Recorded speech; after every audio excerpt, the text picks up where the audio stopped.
我们今天介绍的工具叫做 Lepton， 它主要是可以来协助我们管理 GitHub 上面的程式码片段，也就是所谓的 gist。 因为随着我们的 gist 越来越多，但是因为 GitHub 并没有提供很完整的一个管理功能，因此为了要管理这些 gist 呢，我们要花费更多的一些额外的精力，才能够来很好的对它做一些编辑或者是维护。那包括了 Lepton 呢，它是一个独立的应用程式，我们就不必每一次都必须要登录到 GitHub 的网页里面再去做搜寻这一些操作，而可以透过 Lepton 提供的一些基本的功能呢，就可以比较方便而且比较快速的来管理这一些程式码的片段。那下面我们就简单的来介绍一下 Lepton 它提供的一些功能。以我自己目前使用的 gist 来讲，我现在的 gist 呢只有105个，但是我如果要来寻找某一个特定的一个 gist 的时候呢，就是很不方便，我必须要用搜寻，然后才有办法去找到我要编辑的这一个 gist。但是透过了 Lepton 呢，它就可以把我们需要的这一些 gist 呢，透过这个语言languages或者是这个 text 呢，就可以做分门别类，因此我们就可以比较快速的找到我要编辑的某一篇 gist。它这个分类要怎么来达成呢？因为基本上gist 本身假如说我们点击的这个新增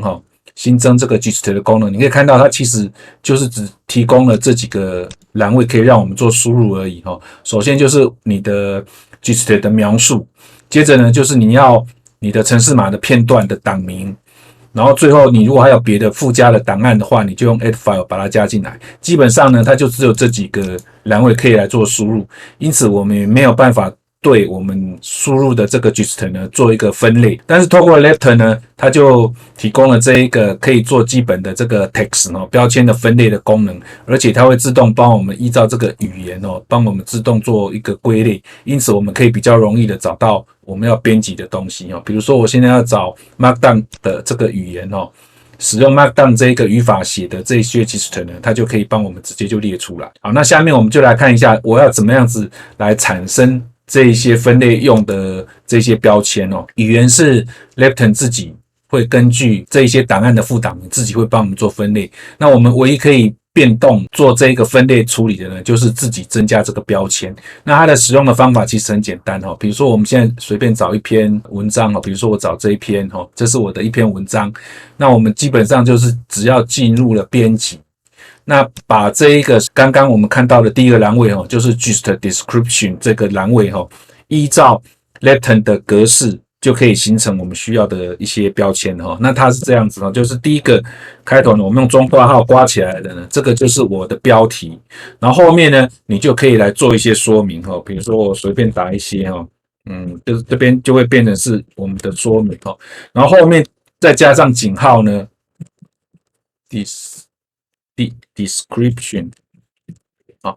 它的标签就是直接加上井号，比如说我这个是 Obsidian， 然后再加上一个井号，比如说我叫做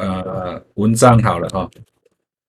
那我们随便再加一个比如说 text。 好，那这样子我们就可以增加了这3个标签了那最后我们就是把它给储存起来拉到最后面，点击这个 submit， 它就会自动帮我们把这个井号的东西呢就会变成了是这一个标签。那到时候我们就从这一个text 这边呢也可以直接选到这一篇的那它基本上就是只要做这个简单的操作就可以了。那所有跟 gist 相关的所有的设定呢都在这个功能表上面的这个 gist 这个选项下面。那我们有需要跟我们的 GitHub 上面的 gist 做同步的话，你就可以点击这个 sync， 它就会自动做同步。那基本上应该是你刚刚做的这个 submit 以后，它其实基本上就会做同步了好，那这一个就是很简单 Lepton 提供的一个功能，但是呢因为它提供了这个标签的这一个功能呢，我们基本上对这些 gist 呢就可以做一些分类了那这样子对我们在管理这一些gist 上面呢可以提供很大的帮忙。希望对这个 gist 很多的朋友呢，今天介绍这个 Lepton 呢能够对你有帮助。那我们今天就分享这个 Lepton 到这边，谢谢各位。